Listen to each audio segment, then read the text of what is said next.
Twitch.tv.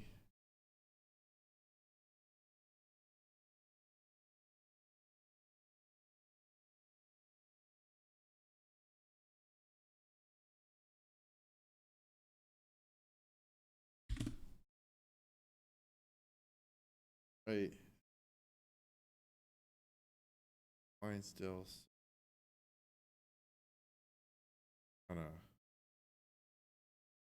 That's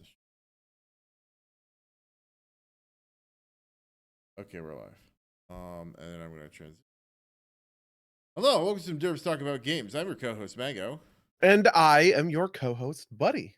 and today we're gonna talk a little bit about resurrection of old game genres that has happened kind of recently. Before we do that, Buddy, why don't you tell the folks at home what it is we do on this podcast? Well, on this podcast, we like to talk about games. One of the we were talking the genesis of this. We were like, what should we do for a topic today, right? And so I was just asking Mango what he played, and he mentioned Minecraft Dungeons and Streets of Rage 4. And I was thinking about that. I was like, man, Streets of Rage 4. And then when I looked it up real quick, and I was like, holy shit! Like the old 2D beat 'em up Streets of Rage has a new installment that came out. And the answer is yes. It's called Streets of Rage 4. Excuse me. And then that just kind of got me to start thinking about how, like one of the big games at the end of last year seemed to be Age of Empires 4. And also the Age of Empires 2 remaster that also came out and was like getting traction, like people were playing, and so people were like replaying kind of these like classic RTSs. Whereas, like when I think of an RTS, obviously I think of StarCraft, and StarCraft kind of famously got put to rest, right? Like the remastered original StarCraft came out, but otherwise StarCraft 2 ended its development cycle. It's no longer a development. And then I was thinking about, like classic WoW and old school RuneScape and other, MMOs that are putting up classic servers at this point. And it's just kind of like, it's got me to this point where I was just thinking about all of those pieces. And I realized 10 years ago, this it's weird, right? I feel like 10 years ago we were on the cusp of all of these new dramas, right? We were about to see MOBAs, or we were in the process, I guess, of watching MOBAs become the hugest game of all time, right? We were about to see stuff like digital card games, right? Like Hearthstone is coming out soon. Magic the Gathering Arena is coming out not too long after that, and all of the other various incarnations, right? That have come out since. We hadn't seen PUBG yet, but all of the stuff that went into making PUBG was definitely going at the time, right? You still had Arma mods, right? That would be the sort of the genesis, like the fertile sort of like spawning ground. So if I'm looking at the early 2010s, I'm looking at a version of gaming that is looking towards the future and finding new genres and combinations of genres and all these other sorts of things. When I'm looking at the version of gaming now in 2022, right, I feel like I'm looking at I'm looking at an industry that is pulling from the past, right? We are resurrecting Diablo 2. We're doing WoW Classic. We're doing, a lot, like Psychonauts 2, right? Like a lot of that kind of stuff. So that's my overall thesis. And where do you want to go from there? Like the whole RTS genre, like the whole kind of like match based RTS genre, right? Like we would call like APM RTS genre, has been in sharp decline. There was StarCraft 2. That was basically like kind of last flash in the pan for it for a long time. Like you said, AoE 4 has kind of started to bring it back. And it's pulled in a lot of like old StarCraft pros as well. And similarly, Streets of Rage, right? Like side-scrolling beat 'em ups, not really a thing for a long, long time. I mean, I feel like if I'm looking at an arcade, I'm looking at a million cabinets that are this genre, right? Yeah. I've played the Simpsons one, I've played the Teenage Mutant Ninja Turtles ones, I've played all of the Streets of Rage. X-Men ones. Yeah, the X-Men ones, yeah, exactly. But like, have I played a game like that recently? No, of course not, right?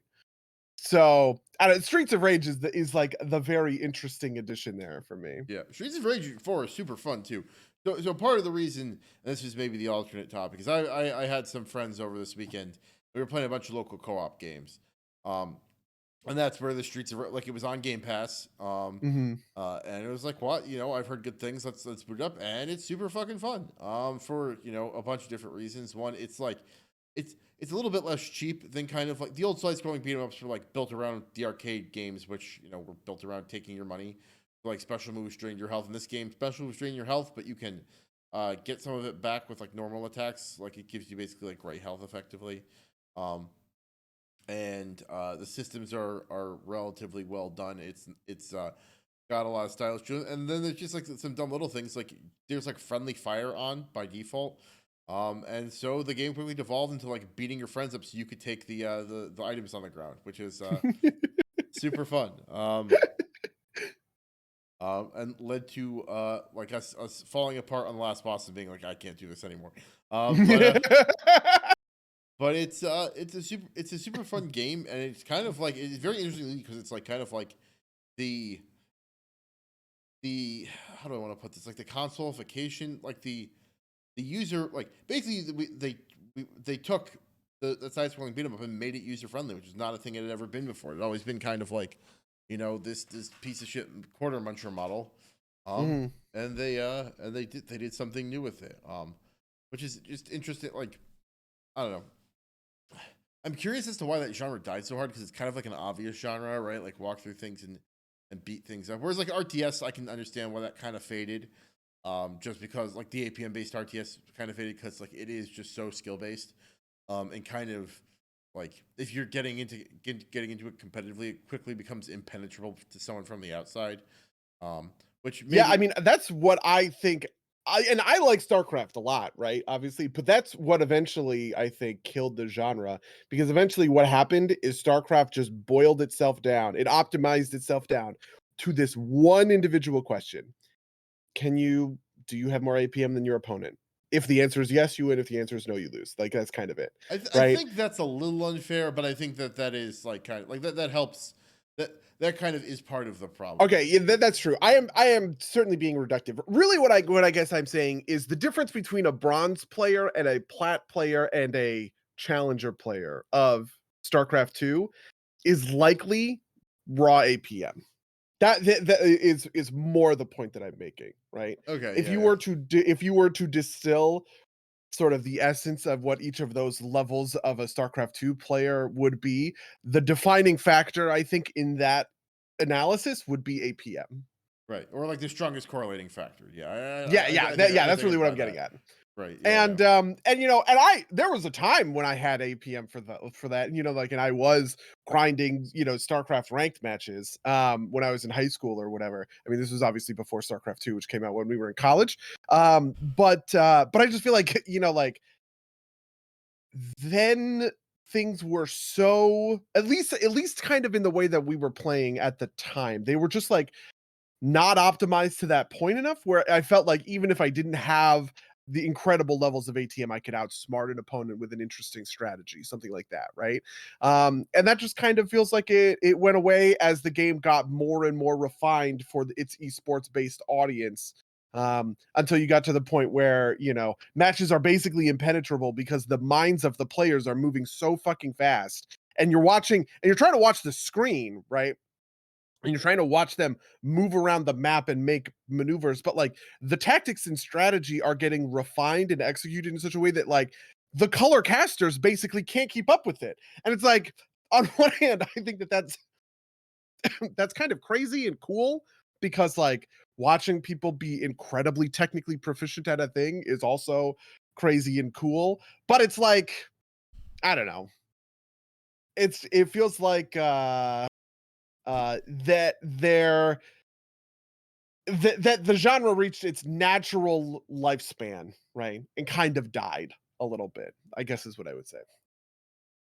Yeah. No, I think I would generally agree with that. That the uh that uh, hmm. I think so. I think that it like natural lifespan. That's an interesting point to make, right? I think that version of the lifespan went and died, right? Like the kind Yeah. of like very heavy, very heavy APM as determinant. Actually, I don't think it died. I think it like transformed into League of Legends, basically, right? Transformed into MOBAs, which comes out of the Warcraft tradition. Yeah, Um, I mean, that's definitely true. Like a part of the basis of StarCraft and Warcraft was always the map editor, right? And being able to play, funky Warcraft 3 yeah, custom maps and StarCraft 2 arcade maps, that kind of stuff. So I feel like that's certainly, that's certainly a part of it. I also think that like, one of the things that's attractive about a MOBA is your ability to hyper focus on one individual yeah, person, right? Like I think, a MOBA is also very APM intensive, but it's not APM intensive in a macro sense, right? Where I need to be constantly skipping through the map to see multiple different bases and manage their production pipelines and all this other sort of stuff, right? Which is something that is true of StarCraft. Um, I just need to focus on my one character, right? And maybe I need intense, crazy APM and ridiculous reflexes when I'm playing Zed and I'm trying to 1v1, the enemy Zed or something. But like most of the time, I just have to dedicate all of that APM into one focal point, and I think that that's something that's really, really powerful. I agree. I agree 100%. And like I like something that was always like a kind of a constant frustration for me was like in order to optimally play StarCraft, like you can't really watch the fights happen, at least not 100% of the time. Like I kind of like, Oh yeah, you know, I would want to crash my army into theirs and like maybe do some adjustments. But the big thing is I want to see the fight happen, right? Like that's like the fun part of the game, right? And if you're playing optimally, you're bouncing back to your base and making sure like production's still on schedule while you're fighting. And it's like, you know, a lot of kind of like chores almost to like, and like you don't even get to like watch the fun part, at least from kind of like a very casual perspective, which is the only thing I was yeah, bringing to and to then the the game. fun part itself, you have to optimize, right? Like, like I think of Medevac Marine Marauder, right? Like I was playing Terran, and the way that you played that is you did almost orb walking, but instead of orb walking with one unit, you're orb walking with your entire army, right? Because you're moving, stopping so that they can all fire once, and then moving in between so that you are maximizing your ability to chase and fire without having the, like the thing that happens in StarCraft. People in chat will be able to see this like on the video, but like they'll naturally encircle, and so if you just run your army at their army, what ends up happening is your guys are blocking off one another. But if you move it all as an individual clumped unit, you actually get much higher DPS that way. um and that's obviously, very APM intensive. But it is not like the natural way that I want to fight these battles, if that makes sense. Yeah, I mean, and I think that one's a little bit more defensible just because like kind of like that's a high skill play, right? Like Yeah. and I get that like the difficulty there maybe like mitigates against it, but like it's I get your point, but I also think that like you need like I think that's the counterpoint, right? Some of that you need some of that in order for the game to kind of like remain like interesting, like have enough player expression and enough player skill to like kind of like Yep. differentiate the greats from the not so greats. And I guess I don't know. I don't. I wonder how much of that like directly contributed to like StarCraft falling off. I think kind of like the impenetrability of some of it definitely like led to it falling off. I think that like and from what I understand, I have not played AOE 4, but friend of the cast X has and has talked about it to me at some length. Um, and it seems like AOE 4 is just like not as much as StarCraft 2, right? Like it's a little bit more reasonable in terms of that kind of thing. And it's starting to bring back that kind of style of play, which is interesting. Um, kind of given that the genre almost completely freaking died Mhm. within Yeah, I within. also think that, and this is my greater point, right? Which is that I think that the explosion of non-RTS strategy games is also a piece of the puzzle, right? Like I think part of this is StarCraft's fault in a way for, kind of prioritizing its esports ability and all this other sort of stuff, right? But I actually think that a lot of it isn't StarCraft's fault. It's just like the nature of the genre expanding, right? Because now you're getting games like Europa Universalis, you're getting Civ 5, Civ 6, you're getting the Total War games, right? Total War Warhammer comes out in 2016, Warhammer 2 comes out in 2018, right? And I feel like those are things that that are siphoning off some of these strategy players, right? Because and even like XCOM is sort of in this vein as well, because a lot of these games are incredibly replayable games, right? Like, if you just think about how much time it takes to complete a campaign in any of the Total War Warhammer games, right? And then think about the number of different like factions and races with completely different mechanics, right? Like those games, and multiply that by all of the different major countries in Europa Universalis, all of the different, Axis and allied powers in Hearts of Iron. Honestly, not even you can even do non-Axis and allied powers, right? Like one of the big updates they had for that game was to make weird countries that nobody would want to play, like fucking New Zealand, viable and fun countries to just kind of make a hard mode run out of, right? You have stuff like Stellaris, which is adding all of these content packs that's adding in new ways to play the game, like Megacorps, like Hive Minds, etc. Right?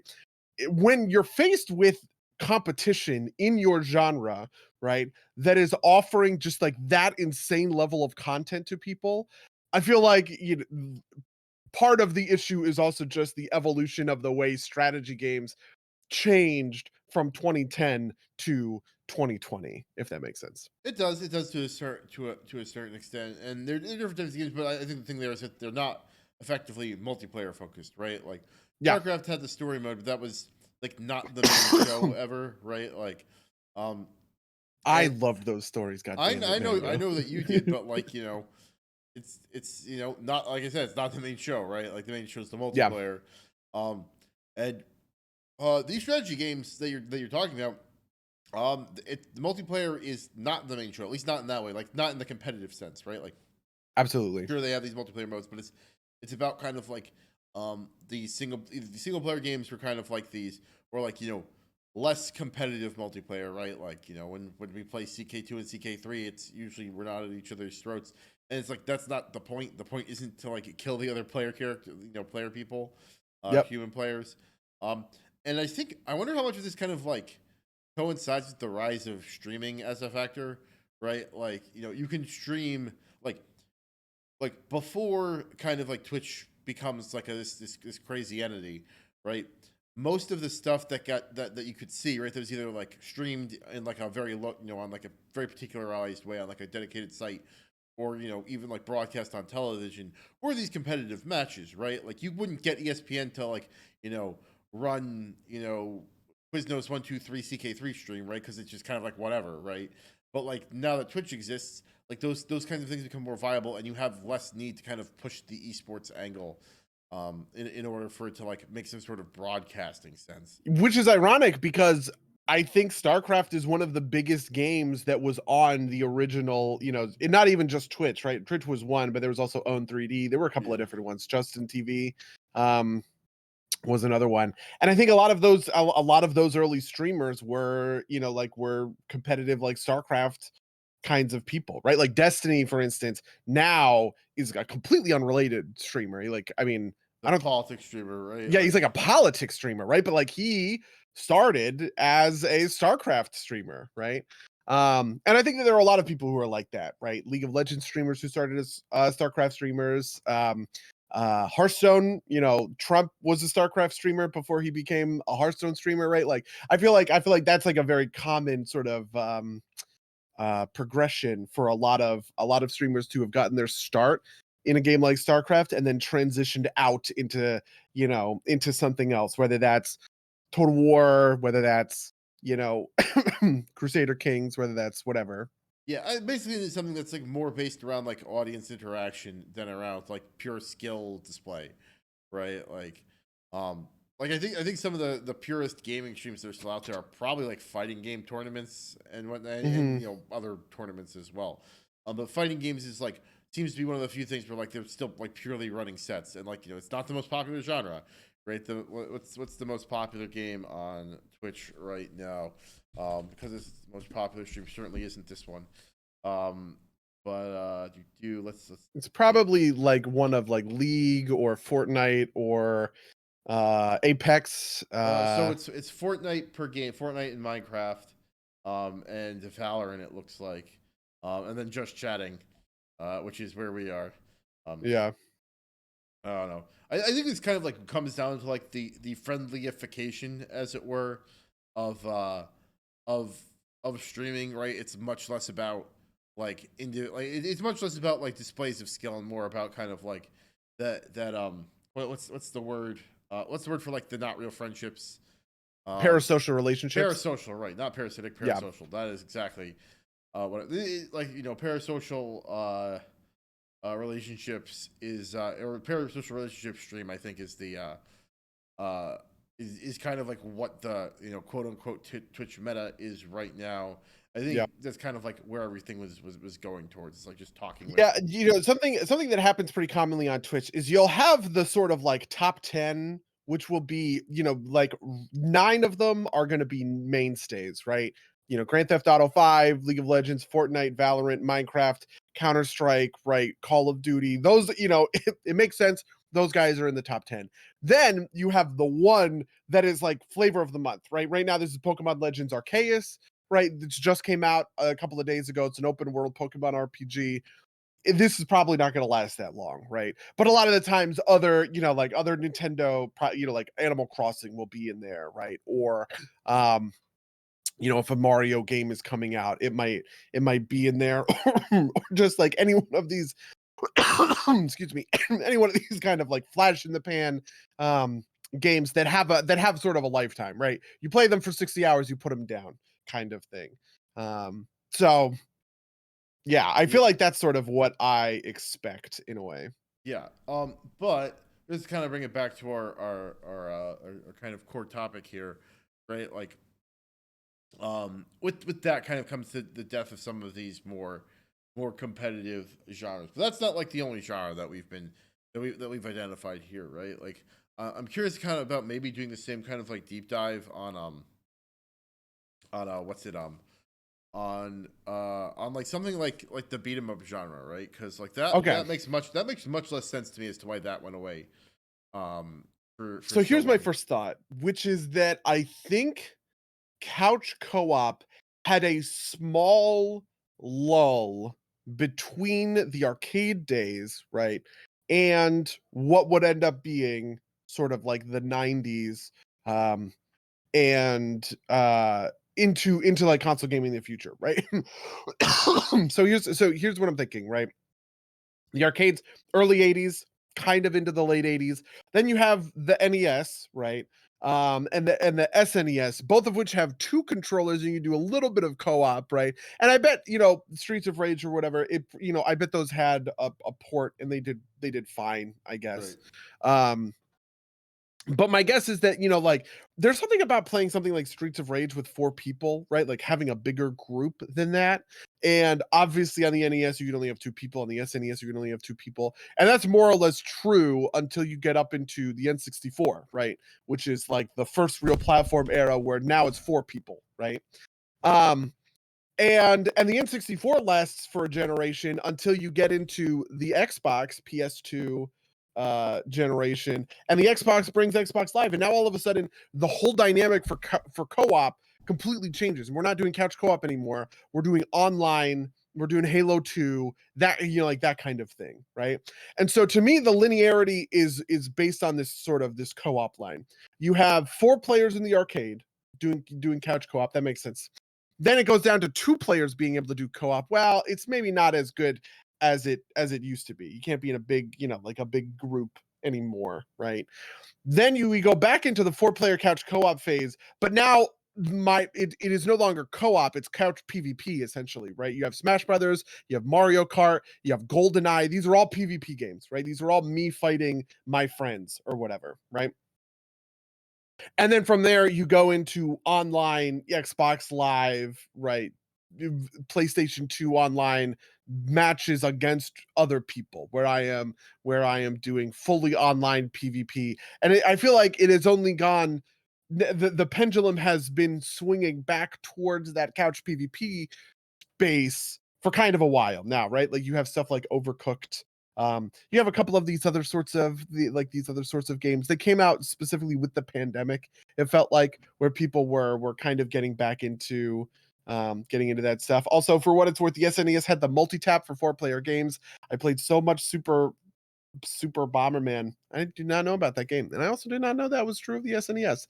But That's maybe my hypothesis, I guess. Yeah, so I think I agree with you on the Sorry. online part. Like I think to Lou's point, right, there's the multi-tap for the SNES. I think that it was like I think it really was kind of like Xbox Live, like killing and the associated services killing the need for, and also kind of the mainstreaming of video games in a lot of ways, right? Like um instead of having to go over to like Steve's house, like I know when I was like a kid, right? Like you either had an NES or a Sega Genesis, right? Like you rarely had both because no one's gonna pay for that, right? With the mainstreaming of consoles, that becomes less of kind of like a problem. Like most people, like most kids, I think had at least one, which wasn't a given, and two, just kind of like maybe kind of like it's like a larger cultural shift. I know that people talk about this is like parents feeling less safe about like letting their kids interact with other people like kind of freely.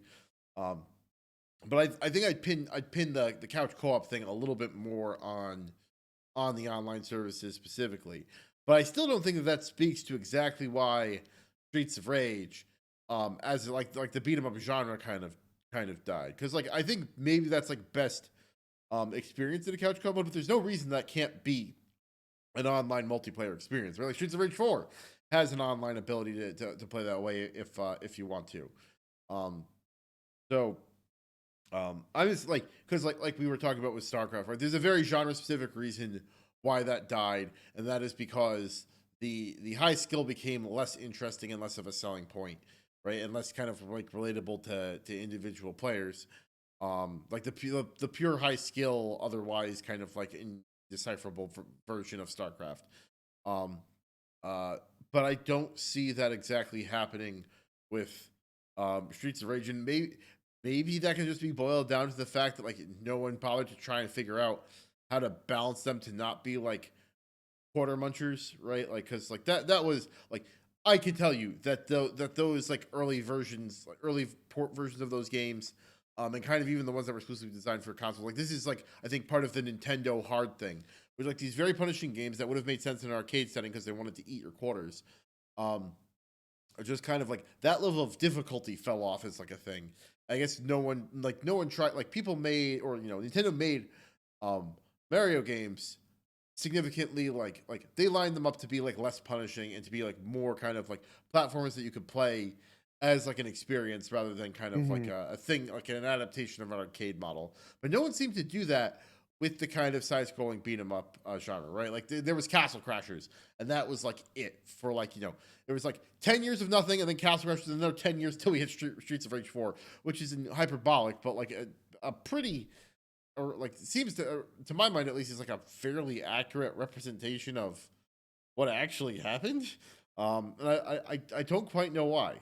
You have any do you have any thoughts specifically about like why the genre would I fall mean, apart it like is that? an interesting thing, especially because, like, I feel like something that benefits a lot from the advances of game development, right, is, it's just like raw processing Mhm. power, right? And something that Streets of 4 Rage does, to the best of my knowledge, I haven't played the game, but to the best of my knowledge, um, it adds like characters with like real unique abilities Yeah. that are doing more complex stuff than the version. I mean, characters in the arcade version did also have unique abilities, right? Like this was Bart uses his skateboard, Lisa uses whatever, like that kind of thing. But just like it is more it's more almost like kind of like choosing a fighter in a fighting game. It Right. feels like in Streets of Rage 4 based on the video that I watched. Um and that to me seems like maybe just like there wasn't that vision for maybe the thing that would make this 2D beat 'em up better would be expanding on like the player power and kind of the fantasy of embodying one of these people, and I'm walking into a group with a different sort of move set than somebody else that has these other sort of like capabilities. And I wonder if it just took 20 years for somebody to kind of like actualize that with Streets of Rage 4. No, that's actually that's interesting, right? Because like it's funny because like fighting games could have been in this position. Like fighting games and beat 'em ups for reasons I couldn't quite clearly tell you have like always been like kind of intrinsically tied. And fighting games were dead for a long time too. Um and then Street Fighter 4 comes out when we're in college. That kind of like reboots the genre at that point.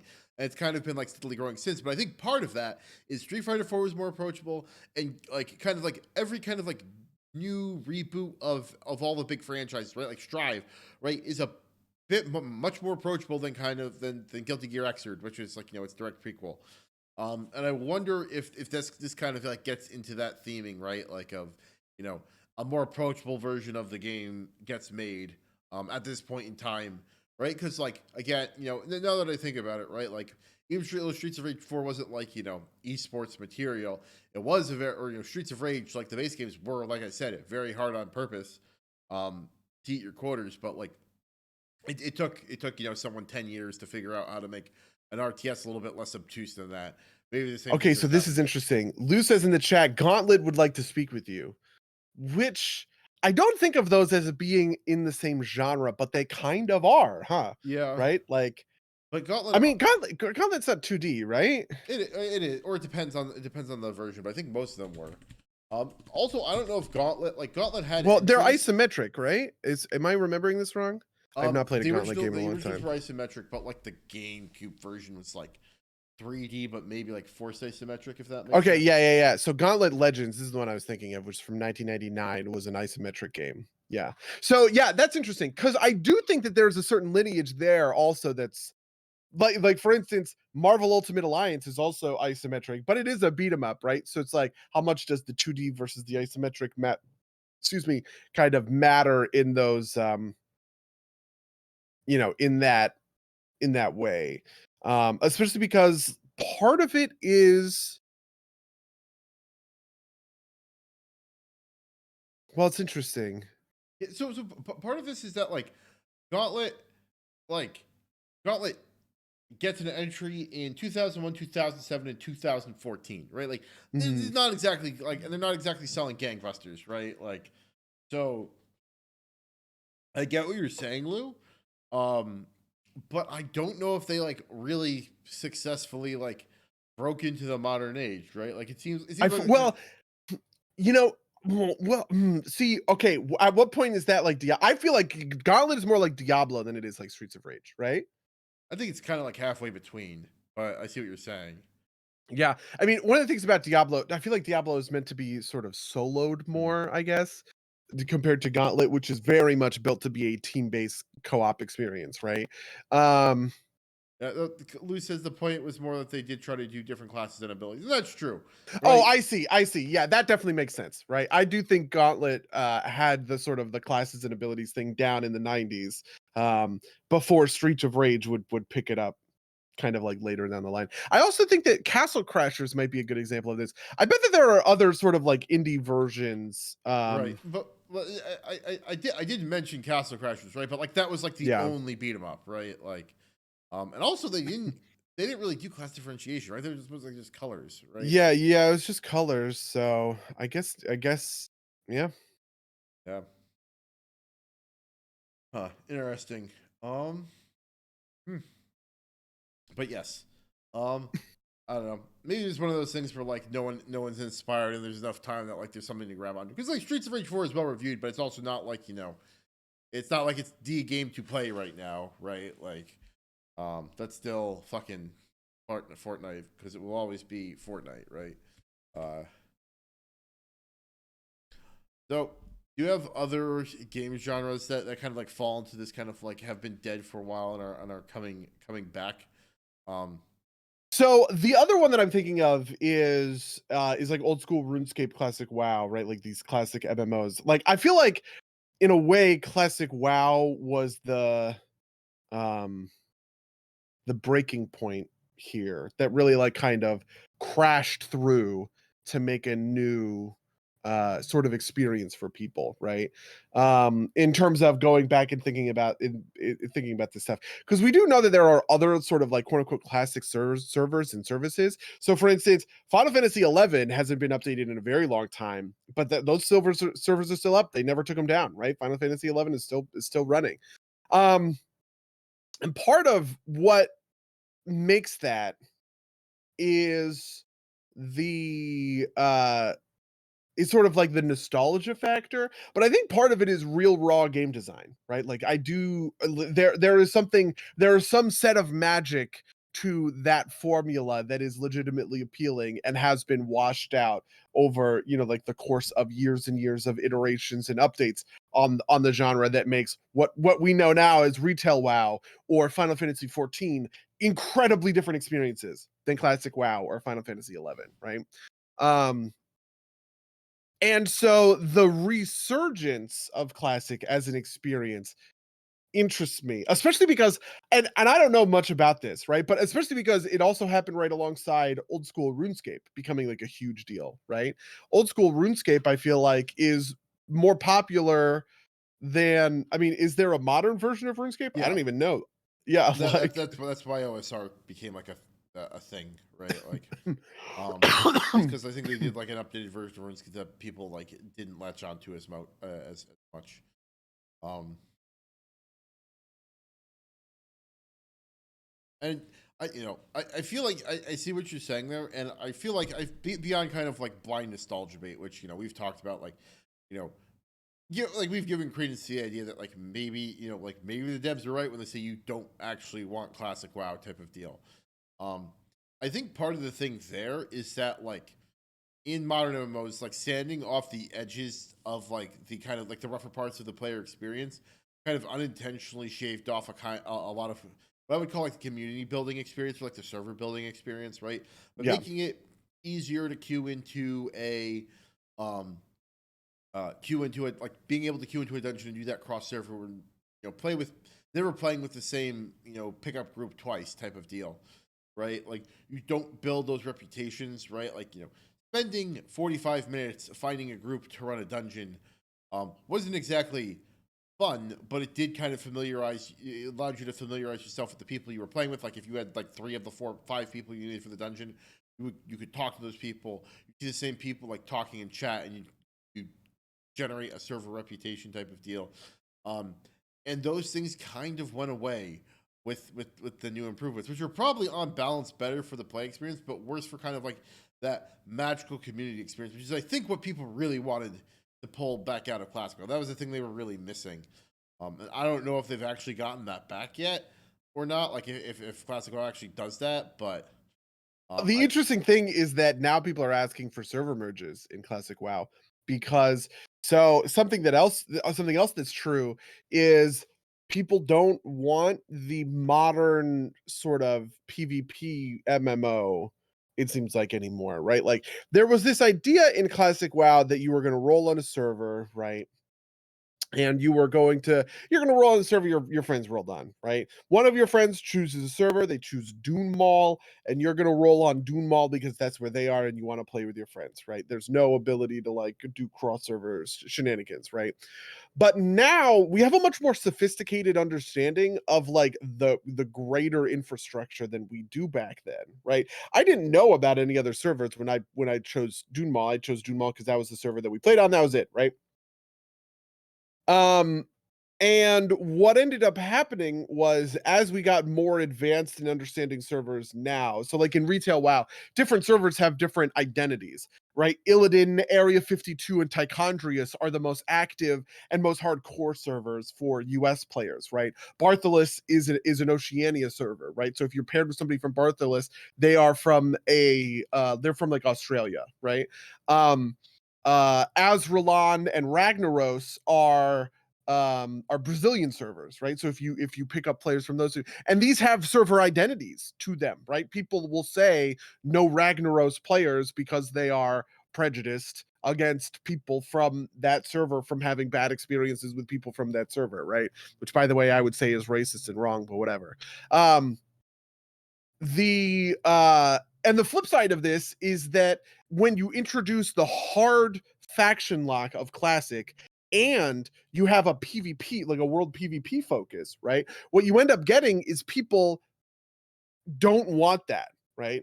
One of the WoW developers was talking about solutions to the server imbalance problem, which is that as the servers kind of mature and coalesce, people will either faction swap to join the dominant faction, or they will transfer off to a server that they will research that they find has a good horde alliance ratio, right?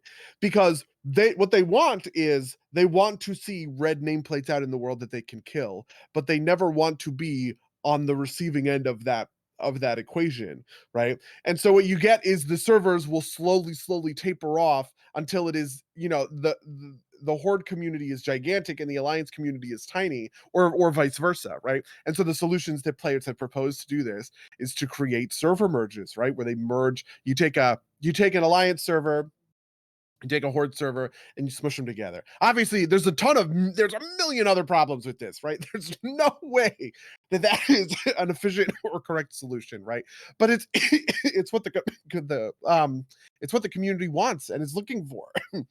Because they do value that kind of that horde and alliance balance. But I feel like this is the kind of interaction where we have seen classic servers are behaving now in a way that we wouldn't have expected them to behave in 2004, right? Because in 2004, just the mechanics of all this are so much different, are so completely I different. mean, I think part of it is just like you can't server transfer easily, right? Like, and the grind is so hard to get to level 60 that it's like we're sticking it out, right? Like people actually committed to things back in the day, back in my day, Yeah, right? and Like, like at the time, the primary way it was me using WoW as the social platform, right? yeah, Which is to say that the primary way I was interacting with people was in guild chat or in whispers, right? Or my friends list. And my friends list was linked to people on the server. I could not have a WoW friend of someone on a completely different server. There was no battle net at the time, right?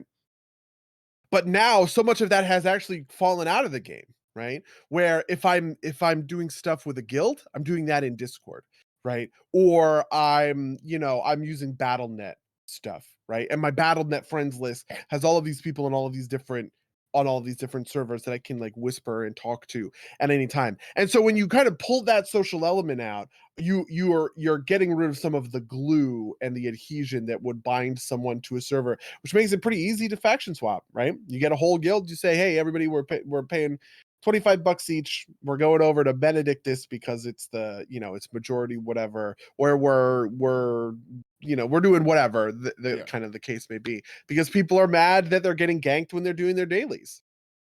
yeah, yeah. That's fair. That's fair.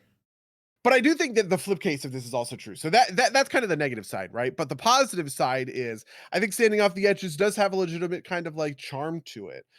Something that I remember when I was playing Classic that was legitimately like awesome and interesting was the way I was managing my inventory, because it's something I basically never have to do in the modern version of World of Warcraft. I have a mount that I can buy pretty cheap, and that's available on all my characters. And I bought this in Mists of Pandaria, that I get on that mount and boom, or I it wasn't even Mists of Pandaria. I bought it in Wrath. I can just sell all of the junk in my inventory, right? Whereas in Classic, I have to run back to town and like go find a shopkeeper and dump my inventory. So you have this like this sort of back and forth relationship where you're going out, you're doing the quest, you're killing the mobs, you're coming back to town, you're turning in some quests, you're selling all your stuff. And I think that as a loop is a very satisfying one, that kind of gets lost with some of the modern conveniences. Yeah, no, I agree with that. And like the problem is like you still need to like put like these.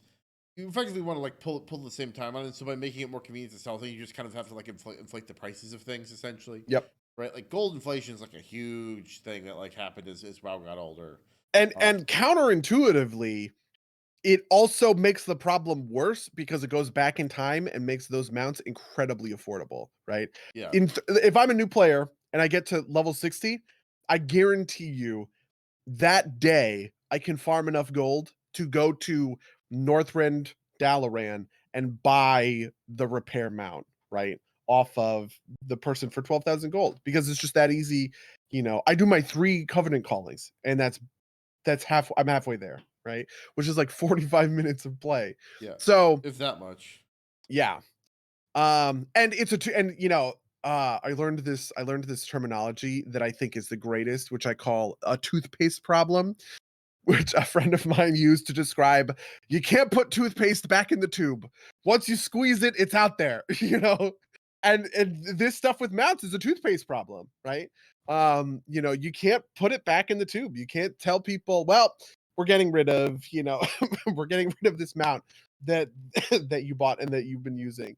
I mean, even small considerations were met with like huge uproar by the community in Battle for Azeroth when they changed the water strider mount, right? There was a special mount that could walk over the water. They changed that mount, right? And they changed it in an incredibly innocuous way by just saying, here's an item you can equip. It gives your mount water walking. If you got to max rank with the anglers, you can just go pick up that item, go to Pandaria, you buy an item off the quartermaster, you put it in the slot, and there you go, you have water walking. And even though functionally nothing had changed, right? Like just in terms of raw game design, really nothing had changed for any of these players or any of these characters. People were still fucking pissed, right? So that wasn't even trying to put the toothpaste back in the tube. It was just like a completely different set of toothpaste, and people were so mad about it. And I don't know how you solve those issues. Yeah, no, I mean, I did that angler grind, right? And like, now I don't need to pull out my angler anymore, my water strider anymore to walk over water. Like, you know, I think there's maybe kind of like something to be said with in that specific case for like kind of like tying the accomplishment to a specific mount, but I think that's like a minor consideration in the grand scheme of things. Like I would not strenuously object to it. I might like object to it in a minor way, but I get what you're saying. Yeah. Um, I don't know. Yeah, but you're right. People don't like going backwards in any way, shape, or form. At all. Um, Even if that like, if it still feels bad, even if that like ultimately it's kind of having like knock on effects that make things the same. It's kind of like I don't know. It feels to me kind of like the idea that like if like it feels, but even if you end up taking a longer time, it feels better to be like to drive around traffic than Yeah. to like sit in traffic, even if you end up losing 4 minutes because you're moving at least. Or because 4 minutes is such a small, imperceptible amount of time.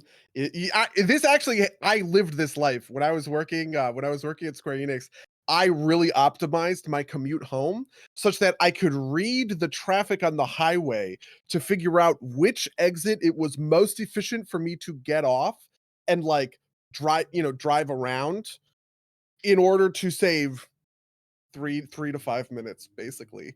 And like does that even matter? Do the 3 to 5 minutes matter? No, absolutely not. My commute was 55 minutes or an hour, depending on how efficient I was. Is there a real difference between 55 minutes and an hour? Fucking no. Of course there's not, right? And I would actually argue that the optimized version was probably more dumb because I was going out of the way. There were all of these lights. There's, like now you're navigating, right? Like intersections and all this stuff, which is probably more like thought intensive than, just sitting on the highway in the bumper to bumper traffic, right? But like there's just something that feels good about optimizing a really stupid system like traffic, on a Yeah. personal level Hey, I like mean, that. this is like it's a level of like water finds a crack, right? Like even if Yeah. you're not having fun, right? Like you're gonna do it because like otherwise it would just be inefficient, right? Like fire into the Yeah, wood I mean, cave. yeah, that is absolutely the feeling, right? It's like when you decide that you're going to go to the store first and then pick up lunch or you're going to go maybe you're going to go to lunch first and then pick up stuff at the store just because of the way the triangle on the map works and you're like it would actually be shorter for me to do this way than that way rather than the other way around because of traffic whatever. It's just like I feel like people do these dumb optimizations all the time, but WoW just sort of systemizes them in a way, right? Yeah, yeah. No, I mean, and like I feel like the one they managed to get away from, which was kind of like surprising, was the flight master whistle, right? And people were mad that didn't come back, right? And like I kind of get it, right? Like it was very convenient to be able to just like hit a button and be at the flight path instead of having actually like spend 30 seconds like running somewhere. Man, that's I mean, honestly, people they got mad about the map, right? One of the things they introduced in Battle for Azeroth was they introduced a flight path map, which gave you all of the flight paths for whatever, and then that map didn't come back in Shadowlands, and people were mad that they had to take 15 minutes, right, to go from flight point to flight point and pick up all the stuff on their alts, and it's just like, like that stuff to me is sort of like mind-boggling, right? And then I'm playing classic, right, where there is no flight master in certain zones. You have to run from if you want to go to Molten Core, you have to fly to the Badlands and run all the way through Searing Gorge in order to get there or whatever. And it's just like that's the kind of thing that's crazy, right? Yeah. No, I mean, what was I thinking? I remember back in the day as an alliance player running all the way across the Barrens, all the way to Ratchet, so I could take a boat to Booty Bay, so I could do fishing stuff, right? And it's like, you know, like that was a pain in the ass, but it's also like memory. Like I remember that. Like I remember Yeah. doing that, right? Like I remember that journey in particular because, like, even though it wasn't like a huge amount of time, it was still like time that I put into it. Whereas like I barely remember half of what I've done in Shadowlands. Just because like who cares, right? Like Yeah, and also it's very easy to sort of autopilot chat. Like one of the other things about classic is you have to read the quest text, right? Because you'll get a quest and that's it. It's in your fucking inventory and you got to read it and you got to go, okay, so to the northwest of this point on the map, all right, that makes sense. There's a bunch of guys I have to kill and I have to pick up their necklaces or whatever. In Shadowlands, I get an arrow on my map telling me where to go and a little blue zone telling me what to do. And all of the nameplates of the enemies with the item are highlighted for me. And there's a little thing on the tooltip that says how many of the things I've killed from those. And all of those are innovations that happen at different times, by the way, right? That just kind of like iterated. They came in more and more, right? First you got some of these, then you got others, then you got others. And to me, I love that, right? Because part of what I think is fun is just sort of sublimating the whole experience of WoW. But that does remove a certain piece of it does sort of remove a certain piece of the experience. And I wonder to what extent, right? Like that kind of stuff goes goes against the way that people are playing, playing the game in the current method. How mad would people get if that stuff was disabled by default, for instance? You just had to go to the options to turn it on, right? I wonder what the answer would be. yeah, no,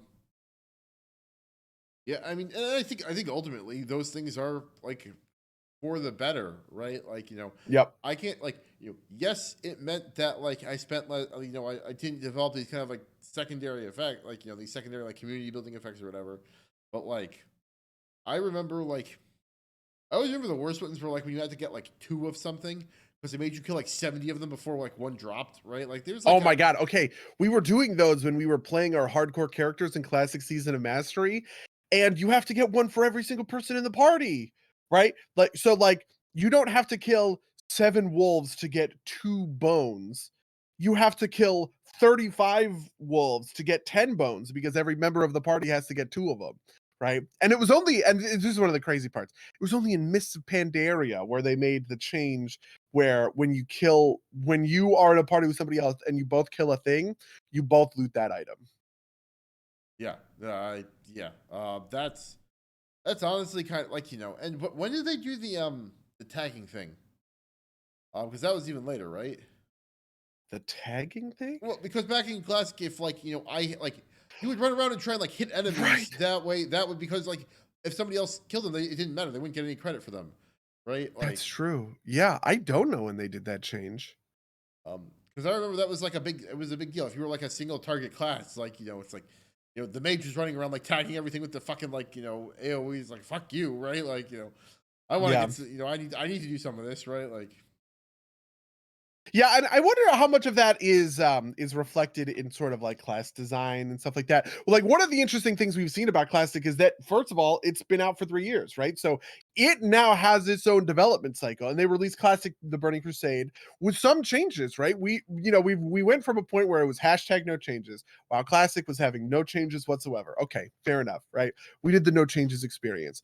And actually, there's an interview with like one of the lead designer or one of the lead engineers, sorry, on WoW Classic, and he talks about. He says, "I think the no changes people were very satisfied with the classic launch experience, but now we're hearing two people, which is okay, give me Burning Crusade, and okay, give me Classic Plus, right? Classic Plus being classic changes, right? Classic with changes.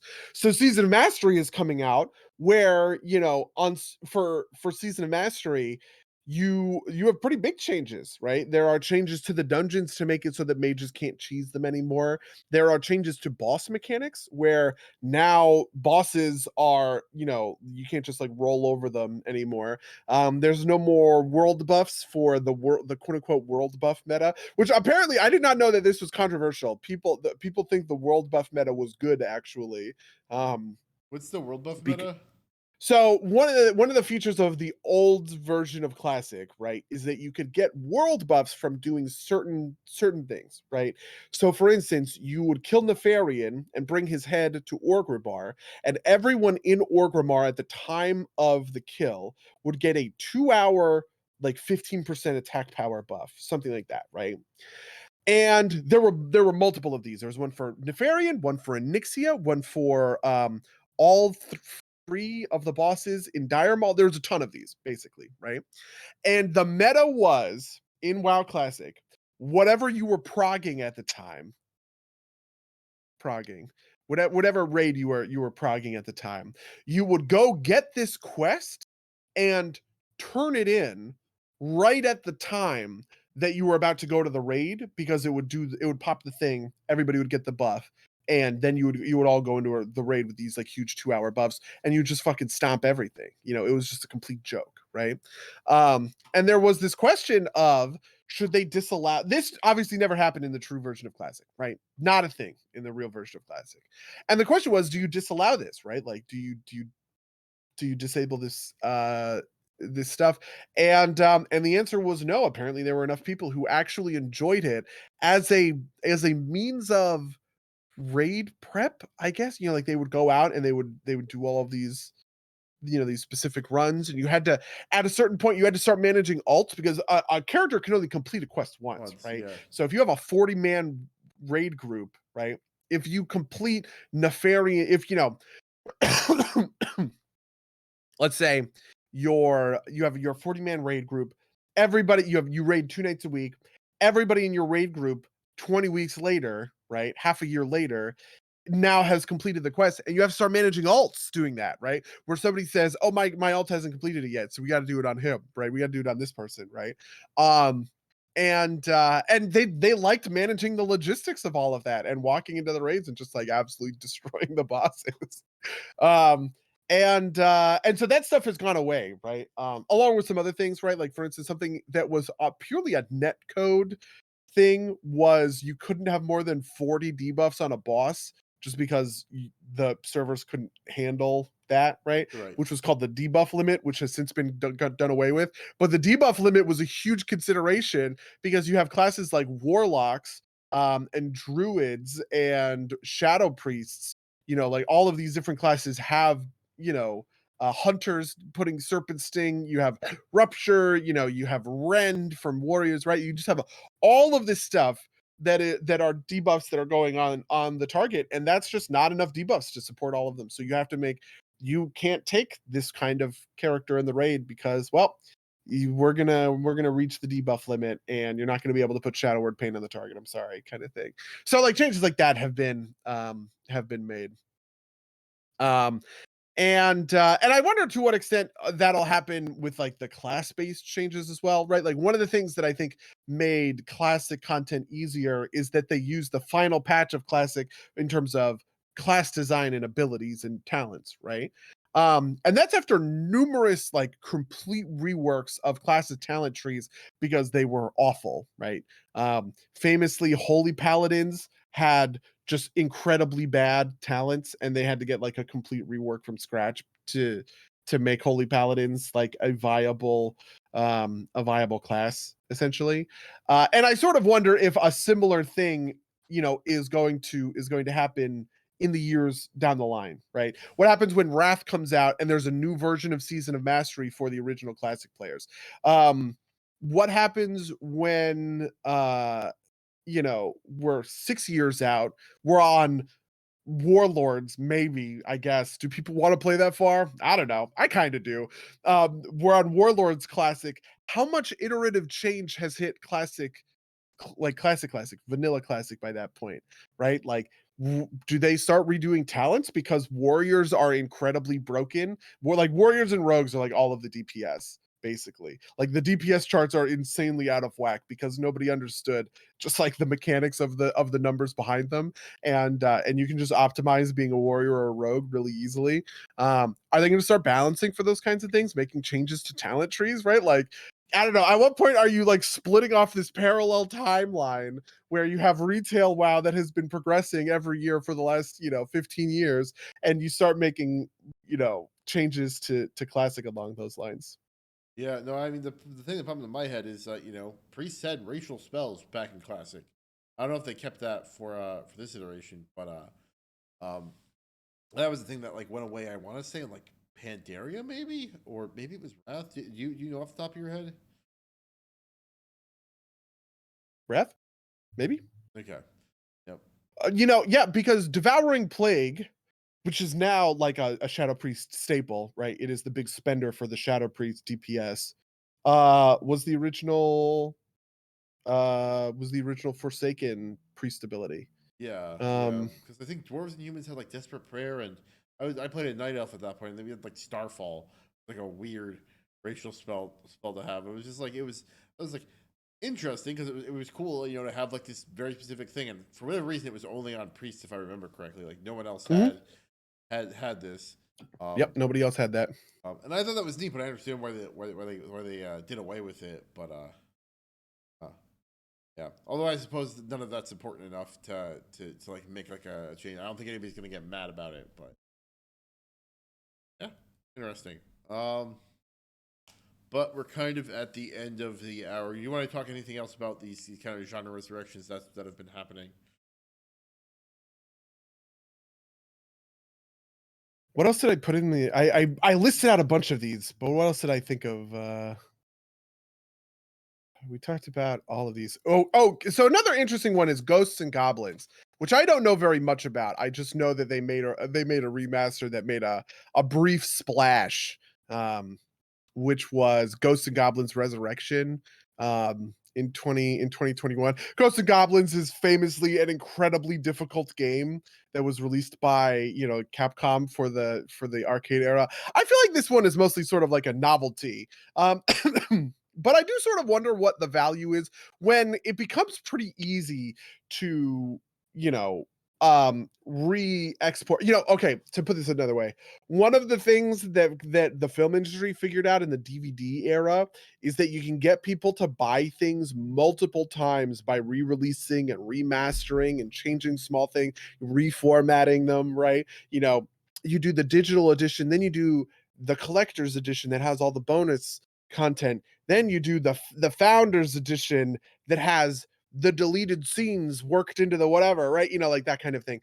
To what extent do you think that that's in the future for games, right? Do you think that there are going to be a lot of re-releases of classic games and classic titles, um, just as a sort of easy win to make money by re-releasing, whatever Mario 64 on the Switch?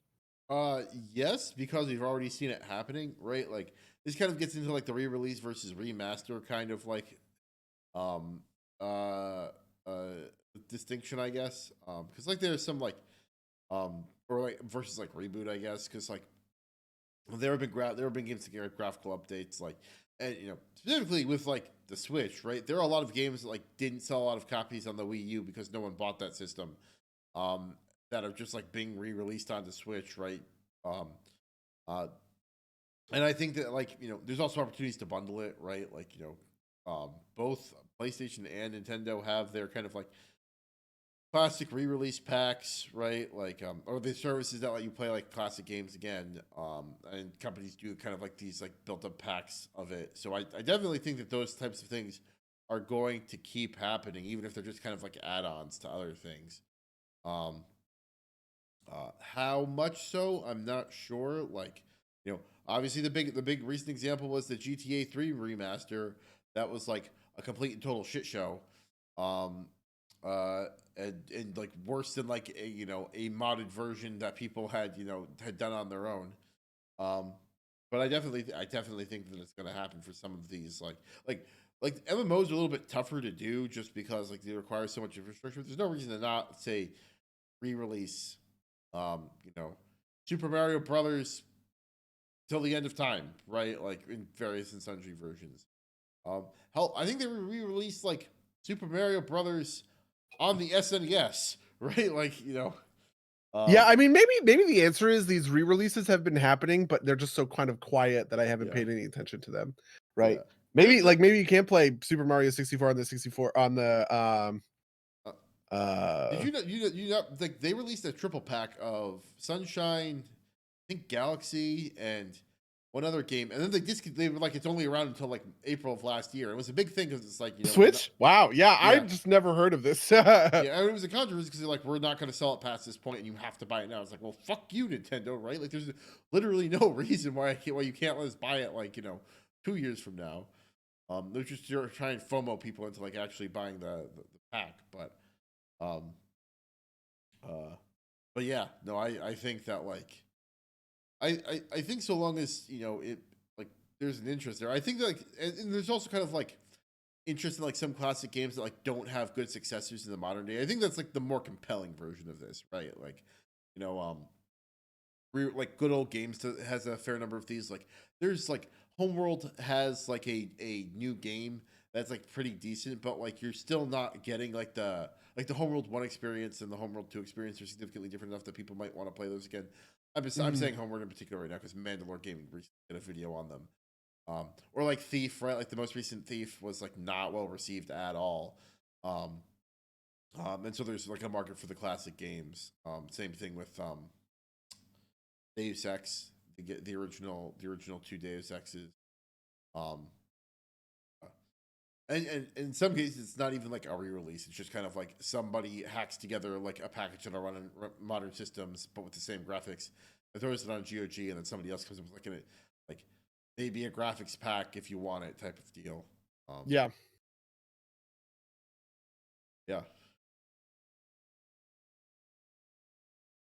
Hmm. Yeah, that's interesting. I don't know. I wonder if any of these will ever like really hit it big in a way that like I don't know. I don't know what I expect. Yeah. I don't know if like any of them come back in like the same force they were, right? Like, Yeah, like I feel like if it would have happened, it would have already happened, right? We've already gotten a StarCraft remaster, but it's not like that like fueled the huge RTS boom or whatever. And most people like, if you ask esports people what they think the best esport of all time was, it was Brood War, almost always, right? People said that StarCraft Brood War was just like the most competitive, you know, game that had the best players of all time playing it, right? Um and I don't know if like I don't know if you can find that kind of experience again. I mean, people still play like Street Fighter 2 in like various versions, and like they re-release it every once in a while on new systems. But like, I think you're ultimately right, Yeah. um, for the most part, at least. Are there Was any genres that haven't gotten a reawakening that you would like to see come back?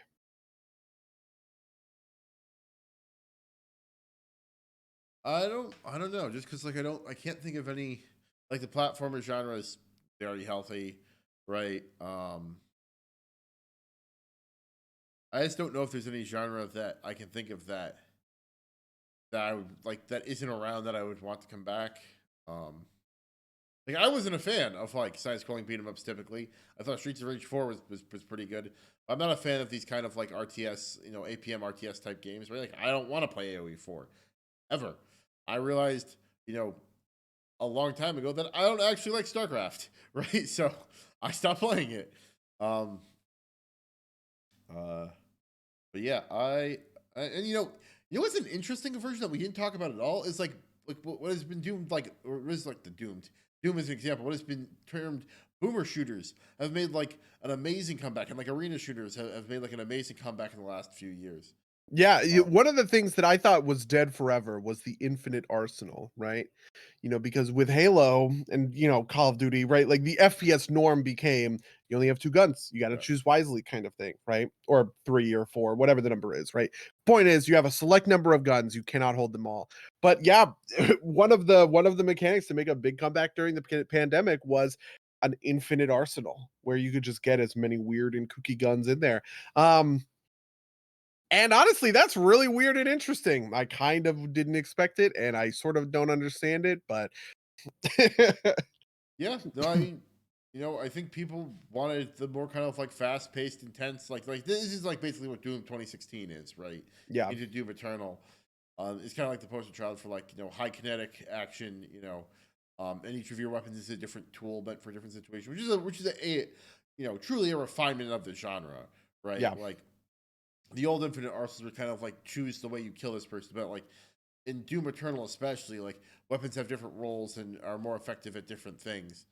Um, and you're kind of supposed to like almost like play the game like a xylophone, right? Like hitting the right note for the right enemy, shooting the right yeah, missile. yeah, yeah. And I think Doom Eternal and Doom 2016 are both really interesting examples because they do update so much of the old Doom experience to be kind of to not just modern fidelity in terms of graphics or anything else, but in terms of mechanics, right? Like it has a lot of mechanics that you would otherwise expect for a modern FPS shooter. And I kind of wonder what some of that stuff might look like, right? Like what happens if somebody, Blizzard hires a bunch of modern strategy devs, right? Not mainstays who've been at the company for forever, and they make a StarCraft 3, but StarCraft 3 as a strategy game owes a lot to other modern strategy games like Total War, like, Paradox games or whatever, right? And it plays out almost more like a grand strategy game than a true RTS, right? Like, what would that kind of look like? Because I have a really interesting question, right? I think that Yeah, there's a lot to it. yeah. I mean, I think kind of that reminds me, just kind of like to your original question, what genre that you like to see back. And this is a very niche kind of genre, but basically, like I'm thinking of um effectively the genre that's kind of defined by like Heroes of Might and Magic, where it's like a TBS game, but like it's much more about like it's almost like a CRPG in terms of the way you explore the map and pick up Yeah. resources instead of being like they tend to be like it's a little bit less than grand strategy, and those kinds of games tend to be grand strategy where like you're like you're not picking up like a pile of gold up off the map, right? You're taking strategic objectives. It's a little bit more high level than although Total Warhammer gets kind of close, I don't think it's quite in that level. And that'd be a neat thing to see again. It's gonna get closer in I'm in Total War Warhammer 3, right? Because there's all that customization of the Daemon Prince, and people think that that's going to inform later things where you're going to be able to like really customize your legendary lord or whatever, which like that it's like the full RPGification, right, of this aspect of a grand strategy game. Yeah, yeah, yeah, absolutely. Um, yeah, but you know, that's that. We're way over kind of like main topic time. We are also way over time. Yes. How is your week? Tell me all about your life. It's been pretty good. Mostly just been chilling. Like I said, I had some friends of the cast over this weekend, and we ended up playing a bunch of Streets of Rage 4, which we talked about, Minecraft Dungeons, which is like very interesting. It's kind of like a light Diablo type thing, and you don't have different classes, but like you do pick up like the different items kind of define your class almost. You get a bow, or you get a ranged weapon, a melee weapon, a piece of armor. Then you have 3 slots for what are called artifacts. Those are essentially your active abilities. But they all have rarities associated with them, so you're kind of constantly switching them out. And then your three main pieces of equipment can be enchanted. You like level that like you leveling up gives you an enchantment point. It lets you kind of like add affixes effectively to your weapons that are like set per weapon. So you're doing a lot of rolling over, but it's a very neat kind of like pared down experience. Super fun to play on that, like I said, couch co-op, derp around and uh, uh, just like kill some time with. What else did I weekend? I watched. adaptation for the second time, which is uh, just like a very weird but very interesting film. Have you seen it? Watched it a long time ago. Yeah, yes, I have seen it. It's one of those I watched a ton of these, which were just like important movies that I watched in college because like they were important movies and I was trying to understand film better. So Yeah. I think adaptation is fine. I don't have more complex thoughts about it than that. I think it's clever, but ultimately kind of a little bit hollow. Like I don't think that there's a. It kind of reminds me of Bad Times at the El Royale in that it's like it's a very fun watch the first time as you're kind of understanding the sort of plot mechanics, but that's kind of all that there was to adapt. Like I don't think that there's like deeper or more complex stuff on its mind. It doesn't have any like themes or things that I'm kind of walking away with. So Who's somebody in the channel says it's no Man of Steel. Was that who's logged into wait, the? what? Who's locked into that? Wasn't you? No. That's got to be Zhao, right? Yeah, it must be Zhao. Yeah. It's no Man of Steel. Honestly, it is no fucking Man of Steel, right? So I think it does have like there's I think there's a lot in there kind of about like self confidence and whatnot. For those of you at home that are totally unfamiliar, Nick Cage plays Charlie Kaufman, who is the writer of the film.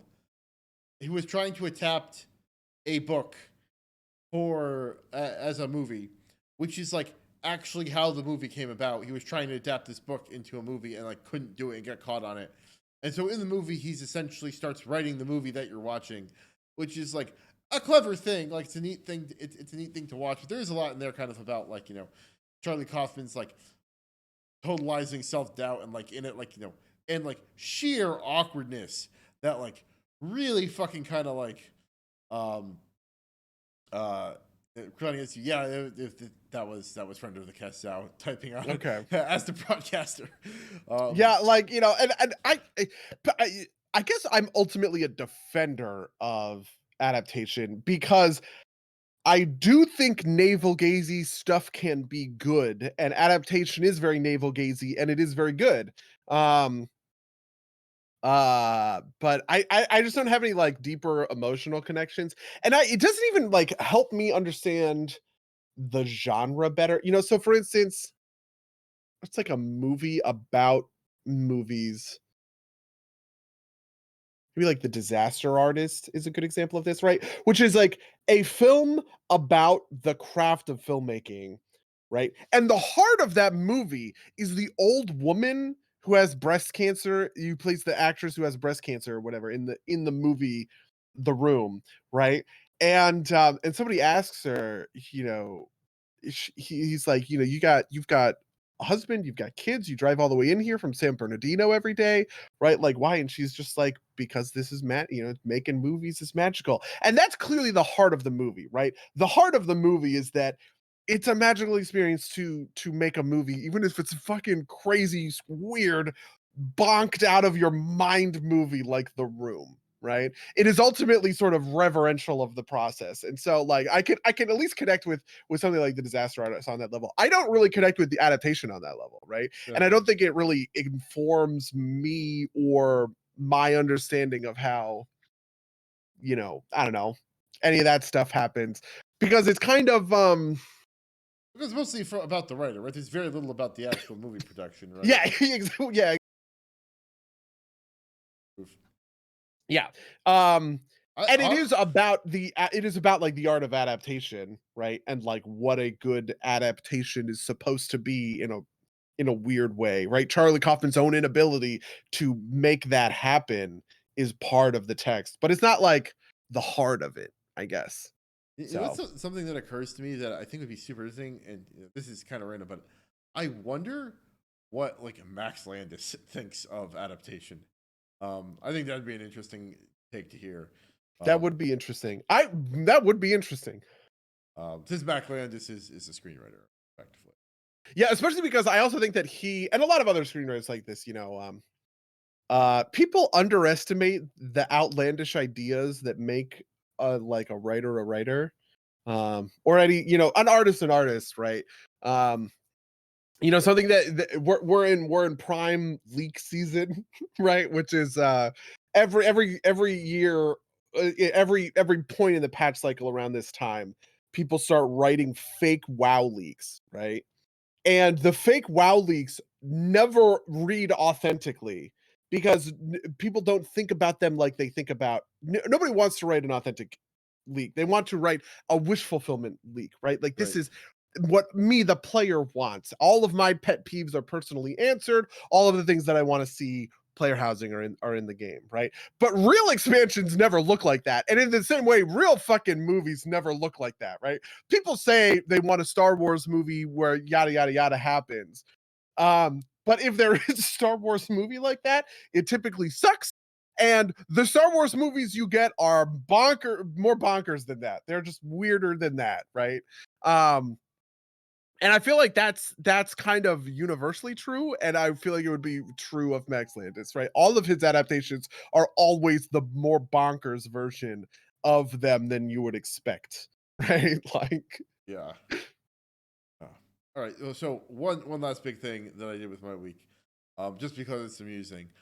Part of this visit with friends was ingesting certain psychoactive substances, and so we sat down and I just put on the Tim Rogers review of Tokimeki Memorial. We got about an hour into it before somebody was like, "What the fuck are we watching?"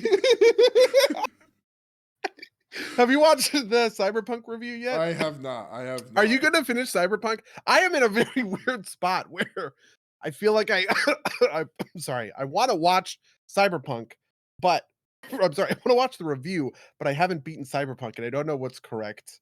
Yeah, I mean, I feel like I'm far enough into it that I could probably do it. The other thing is I have heard, friend of the cast, Monik, has informed me that there are rumors that a big Cyberpunk patch is dropping the next few weeks. Part of I've it's heard like, that too. yeah, Yeah. it's like, should I wait and replay the whole thing? I might go and watch. I definitely want to rewatch the Tokimeki Memorial video because I was like very enraptured by that first hour, whereas my my one compatriot in particular was like, why are we watching this? I am never going to play Tokimeki Memorial. It is in Yeah, Japanese. honestly, I don't give a fuck, man. I Yeah, love that. I love that review. I do It's too. like I do too. there's a lot of these, 2 or 3 hour video essays that just like are the greatest fucking thing, and I will watch them over and over. Do you know about Knowing Better? Have you ever watched Knowing Better's Um, content? I dropped him after a while because I've got specific problems with the way he expresses certain things. But like, Oh, interesting. have you heard of like the gel man amnesia effect? No. Okay, so gel man amnesia is like basically I forget who gel man was, but like basically it describes this thing where it's like you open up the newspaper and you see an article on something you know intimately, and you realize that the journalist has basically gotten it entirely wrong, kind of like what streets cause rain type cause and effect confusions or whatever, and this is Sure. kind of like and being very generous, right? Like this is kind of like the what happens when you have to simplify like a complex topic for an individual audience. But then you turn Yep. the page, and this is Jumpman Amnesia, and you see like a report on a topic that you don't know, and you assume that it's well informed, even though you know that the stuff you do know about is poorly informed, right? And that's kind of like I had that moment with Knowing Better. I forget which video it was. He did a libertarian video, which I also did not like, but I bet that was it. Yeah, that might have been it. There was Yeah, that. I mean, There was that, and then there was like the April Fool's Day video he did um about like something that was like he was clearly wrong about, right? Like he that was the point, right? it was Ancient Aliens, right? It Yeah, was yeah, yeah. I was the like, bit was that he was actually that this whole time he was an Ancient Aliens person, and I think it also goes into Heaven's Gate at the end, but obviously that was a bit. yeah, no, it was a bit, but I also was like, this is not super distinguishable from this like real content, and I don't know how much I trust him, right? Like, um, which fair enough, and like that's like like the bigger deal was like the video, like probably was a libertarian video that I thought was was it about Ayn Rand in particular? I'm pretty sure it Yeah, was. That's the yeah. thing. Like I I'm not mean, an Ayn Rand fan, but I was like, this yeah. is not great, right? Like, Hold on. God, what is the video called? Redefining American Capitalism, Libertarianism. Yeah, I'm pretty sure that it is kind of secretly just the life story of like Ayn Rand, which I've always hated that equivocation. But But I did go back and rewatch a bunch of his videos, especially because he does this thing about cults. Like he went on like a cults thing where he explained Mormons and he explained Jehovah's Witnesses and he explained the Nexium cult, you know, the sex trafficking cult with the Vancouver actresses or whatever. It's just like those ones are just the good ones. Those are the juicy. The Scientology one is really good. I don't know why, but for some reason there's just something like therapeutic about watching video essays I've watched 10 times before back again. That's fair enough. That's fair enough. Yeah. Yeah. Then there's also the therapeutic feeling of going out and finding a video essay on a topic and then rewatching the entire thing of the topic just so I can watch the video essay, which I have been doing with The Hunger Games recently because somebody put out an hour-long video about teen dystopias and they start talking about The Hunger Games. I'm like, you know what? I haven't watched those movies in a long time. And I'm watching those movies again. And first of all, they suck. But second of all, there's a bunch of batshit stuff in there that I completely forgot about. Like PETA, the one guy gets stabbed and then paints himself to look like a fucking rock. And then like Katniss walks over him. And the backstory is he's a baker and he learned how to decorate cakes. Therefore, he can make an I'm blending into a rock outfit or whatever. It's just like, holy shit, I hate this. Oh man. You know what? You just reminded me about two other things I watched. One of which you might find interesting. Have you heard of With Dave and Bob? Yeah. Oh yeah. That's like famous. I have not watched it, but with Dave and Bob is Dave David David Cross and Cross and Bob Bob Odenkirk. Odenkirk. Yeah. Yeah. That's like a super famous show that was like it's the kind of show that it's like Faulty Towers or something that everybody knows because specifically people who like make TV shows always go, that was the inspiration for this. So that's interesting because I had not heard of it, and it's on Netflix and it's like 5 episodes. I haven't watched the last episode yet because it's an hour long. But like I watched like the episodes of the sketch show, and I didn't think it was great. Like I thought there were moments that were good, but I thought like a lot of it was just kind of like didn't land for me. I don't know, and I really like David Cross and Bob Odenkirk, right? So like but I watched that, and then the other thing was there's this movie called The History of Future Folk, which is a great title, and it's like billed as like this sci-fi kind of thing. It's the description is like an alien sent to colonize Earth hears music and is moved to like defend the planet from being colonized or whatever. And like we start like again, this is the thing I'm watching with a couple of friends, and like we started up and like, what the hell is this? Turns out Future Folk is like a comedy folk band that like we're like it's like their like band lore was this thing about like was this story, and they like filmed it, and it's like the most modestly budgeted fucking movie you will ever see. And it's like a cult classic movie. Like I don't know if it's actually a cult classic, but it's like definitely in that vein of kind of like very weird, kind of fun, and like it was under the category of 90-minute films, which is a great category, right? It's like I'm not going to spend more than an hour and a half on this. But I would tentatively recommend it. It's goofy. It is very goofy, but it's fun. Okay, well, Yeah. fair enough. I mean, yeah, the other thing that I watched that we will maybe talk about in like some future scenario, I don't know, is Archive 81, which is a Netflix show that honestly I don't know why. I feel like I don't know. I feel like it just got me with the algorithm.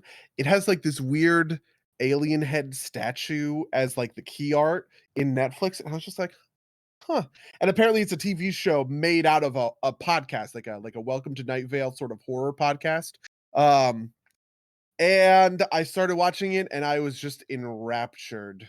Is this the found footage one? It's a so no, but kind of. So basically, the premise of the show is there's a there's a guy who specializes in restoring damaged videotapes, right? And there was a fire in an apartment building in the 90s called the Visser Apartments, and some wealthy guy buys the tapes, and he has the tapes, but they have to be kept at this special archive, right? So as not to damage the tapes. And he hires a guy to go and restore those tapes at this archive. It's, in the middle of nowhere with nobody around, right? And as he's restoring the tapes, spooky stuff starts happening. He's unraveling the mystery of what caused this fire, et cetera, et cetera. And it just grabbed me in a way that I haven't been grabbed in a long time by something horror related. Actually, the funny thing is that the thing I compared it to was Chernobyl. I was talking about this with some other friends, and they asked me what was it like? And the thing I compared it to was Chernobyl, because which is weird because I don't know if Chernobyl is technically a horror show. I would classify it as a horror show because I think about it in those terms, right? But it just hit me in that very same way of just like as the whole thing is unraveling, I was just like, maybe a better way to think about how I was watching it was Stranger Things. In the stuff that was happening kept me really gripped to sort of like the mystery of what was going on, and I just really needed to see what was happening next. And it really, honestly, it set up and pay off just like on a narrative level just really well. It's one of those shows that sets up a ton of weird things and knocks them all down like dominoes, right? So that like by the end of the season, kind of all of the mysteries were solved in a way. There's a lot of like open-ended stuff, but you basically get an understanding of why everything that happened. Um and and that's like really like narratively satisfying, but it makes for just like a really good it just makes for like a really good ride seeing the whole thing kind of go end to end. So Yeah, no, I guess, yeah. that makes sense. This show was recommended to me by friend of the cast, Monik.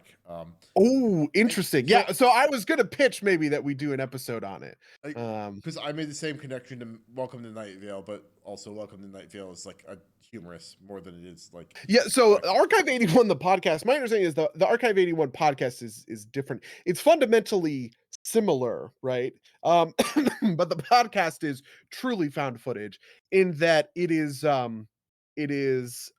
tapes, right? So the premise of the Archive 81 podcast is that there is an audio specialist who's good at reconstituting damaged audio tapes, right? Like audio cassette tapes. And he's recording the process of him doing so as a means of quality control for his employer, right? And it's the same thing. There's a fire in the Visser apartments, and he's unraveling the thing. But the TV show, because it has it is the advent of a video camera, is just fundamentally different than the just like on a sort of craft level, right? The thing that they do is they show you the person with the camera, right? So the camera's on and it's recording, right? But they film it like a normal TV show. So you are looking at the person holding the camera. You're not looking through the lens of their camera, Okay. which is why I wouldn't call it found footage, essentially. It's like the same thing. You only see the stuff that she does on camera, right? But but you don't see through the lens of the camera. That makes sense. All right, awesome. Did you want to talk about anything else with your week? Because I kind of dominated this back half of the section.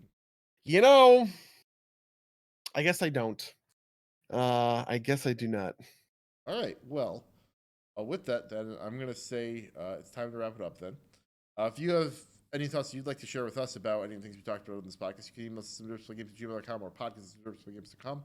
You can follow us at twitch.tv/derpsgames where these shows go out live. Rate and review us wherever you can find podcasts. Give us likes, shout us out. We love audience interactions. And that's I think everything I have. But do you have anything you want to promote? I do have one small thing that I'm looking to promote, which is that Cardboard Kings, one of the games that I've been working on for the past year, is releasing next Friday, February 10th. Cardboard Kings, or I'm sorry, next Thursday is actually. Cardboard Kings is like a card shop. You own a card shop, and you are buying and selling cards for a card that's sort of like it's like a card game like Magic the Gathering or whatever, right? And you're getting in juicy rares, but it's the same sort of like buy sell low high kind of or buy buy low, sell high, buy, sell low, high. Yeah. Buy low, sell high sort of mechanics of any of these sorts of like shop simulators. But I don't know, man. I love it. I just want I'm very excited for this one to get out there because I championed hard for us to pick up this title. And we did, and it's sweet. We've also got a bunch of stuff coming up for this, like in terms of the different different events or whatever. So, Which you can so, go see. I don't know. It's out there. The news is out there. You can go see the details somewhere else. so question: you like actually play the card game at any point, or is it just kind of like buying and No, selling cards? Okay, it is just buying and selling the cards. There is technically there are a couple of different mini games, right? You know, one of them is like a booster draft. One of them is a tournament, but they all have the card game itself happens off screen, right? okay, When you're drafting boosters, you're picking up boosters and you're trying to get good packs or whatever. And then the actual playing of the draft happens off screen. When you're doing a tournament, it is a vehicle for driving up and changing the value of cards, right? So if you if you schedule a tournament, you say cards from this set are legal in the tournament, and then the value of those cards goes up leading up into the tournament because people are buying cards for that. So there's stuff like that, but that makes sense. there's never a moment where you actually sit down and play the card game. Okay, that makes sense. Awesome. All right. Well, with that then, I'm going to say until next time, dear listeners. Until next time, loyal listeners.